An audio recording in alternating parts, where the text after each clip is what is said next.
My introduction to Rotary actually occurred through the Waterfowl Festival, in that I was chairing the transportation committee and in charge of coordinating not only the buses but the parking arrangements for the Waterfowl Festival. And I approached the Rotary, and Rotary agreed to provide the manpower to station people at various intersections and in the various parking lots to help coordinate and direct traffic. So I made several presentations to Rotary and coordinated through that. And then one of the members, a fellow named Bill Dittman, was president of Willow Construction and was also a client. And he actually invited me to join Rotary and sponsored me in 1983. Or was it men only then?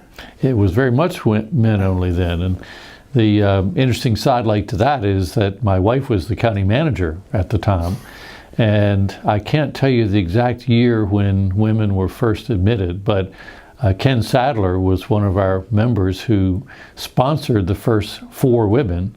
And his theory was that he should sponsor more than one.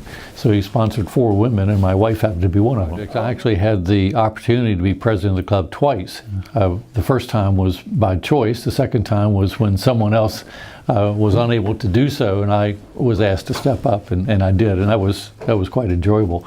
But all the community events have been terrific. I mean, practically everyone who joins Rotary has somewhat of a predisposition to community service.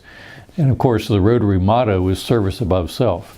So Rotary has probably been one of the most under-publicized activities around, because Rotarians generally don't seek credit for what they do, but do appreciate the opportunity to provide service to the community through various projects, through funding of certain activities. You may know of the Eastern Rotary Club Youth and Community Fund, which is it's a separate entity governed by a 5-member board of directors, and it's responsible for all of the charitable giving. The club does raise funds through golf tournaments and other events of that type, but those funds go into the Eastern Rotary Club Youth and Community Fund, which on an annual basis then disperses those based on grant applications. I think most of what Rotary accomplishes is at the local level, or where we realize the most impact, or where we see the most impact. But there's also a benefit to the fact that it's a worldwide organization. And I'm sorry, I don't know the total membership now. It's somewhere in the range of 2 million, as I recall, and over 500 districts, as they call them, in several hundred countries. So one of the projects that has been ongoing during my time in Rotary has been the effort to eradicate polio. And we actually have a member who traveled to India and participated in inoculating Indian children.